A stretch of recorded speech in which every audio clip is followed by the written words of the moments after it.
Every great hero needs a villain. Batman has the Joker, Sherlock Holmes has Moriarty, and in the dusty gun-toting hills of Kentucky, U.S. Marshal Raylan Givens has a nemesis who might just be the most fascinating outlaw ever to grace television, Boyd Crowder.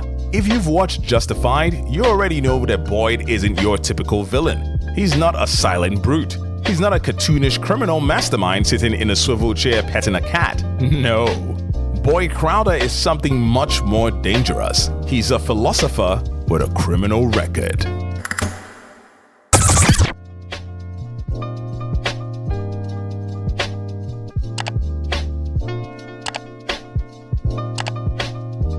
What can we say about Boyd Crowder? A man who can quote scripture, deliver a sermon about morality, and then casually discuss blowing up a building all in the same breath. And somehow, by the end of the conversation, you're not entirely sure he's wrong. That's the magic of Crowder. Brought to life by the phenomenal Walton Goggins, Boyd became the kind of villain who doesn't just oppose the hero, he dominates the screen every time he appears. And here's the wild part, he was never supposed to stick around. Boyd Crowder's origin story is almost as fascinating as the character himself. The world of Justified is based on the writing of legendary crime novelist Elmore Leonard, particularly his short story Fire in the Hole. That story introduced the character of Raylan Givens, the modern-day gunslinger whose cowboy hat and quick trigger finger define the series. Boyd Crowder, in the original plan for the show, was simply meant to be the villain of the pilot episode. That's it. One appearance, one confrontation, roll credits.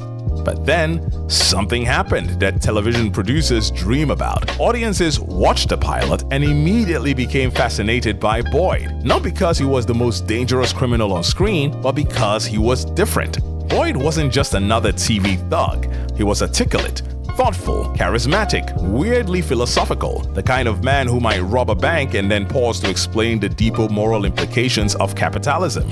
So, the writers did something brilliant. They kept him alive. And that decision transformed Justified from just a straightforward lawman show into something much richer.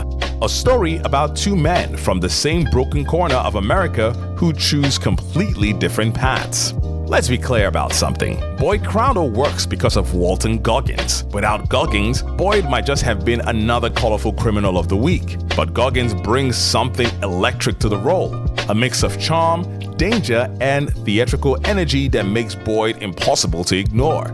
Watch any scene where Boyd speaks and you notice something immediately. He doesn't just deliver dialogue, he performs it. Goggins leans into Boyd's preacher-like cadence, stretching sentences into rhythmic monologues that feel halfway between a Southern sermon and a Shakespearean soliloquy. In a security game, however, I have spent a considerable amount of time hiding explosives now. His voice rises and falls like he's conducting music, and the result is hypnotic. Even when Boyd is doing something objectively terrible, you're still leaning in closer just to hear what he's gonna say next. And that's a rare gift for an actor, the ability to make villainy entertaining. In fact, Boyd Crowder quickly became such a fan favorite that he evolved into something rare in television storytelling, a villain who is just as compelling as the hero, sometimes even more so. What makes Boyd truly fascinating isn't the crimes he commits, it's the way he thinks about them. Boyd is a man obsessed with ideas, religion, morality, justice, loyalty. He's constantly framing his life through philosophical language, even when that life involves robbery, murder, or organized crime. In Boyd's mind, he's not just breaking the law, he's responding to a world that was already broken. Growing up in the coal mining hollers of Harlan County, Boyd saw firsthand how poverty, corruption, and generational struggles shaped the lives around him. The system, as far as he's concerned, was never built to help people like him. So Boyd did what many desperate men do throughout history. He created his own system. That's why he often sounds less like a criminal and more like a revolutionary preacher. He believes in loyalty, community, and survival. Even his methods involve dynamite and bank robberies. And here's the uncomfortable truth. Sometimes Boyd's logic actually makes sense. That moral ambiguity is what makes him so fascinating. His greatest weapon isn't violence, it's charisma. Plenty of villains can pull a trigger, but Boyd Crowder can convince other people to pull it for him. He's a natural leader, capable of rallying followers with nothing more than just his words. His preacher-like energy allows him to inspire loyalty even among hardened criminals. Boyd doesn't just recruit people, he converts them, and that makes him incredibly dangerous. Because when Boyd walks into a room, you can feel the power dynamic shift. People listen. They follow. Sometimes they even believe. But beneath that charm is a ruthless survivor. Boyd may enjoy philosophical debates, but he never forgets the brutal realities of the criminal world. If persuasion fails, he's perfectly willing to use violence, preferably with explosives.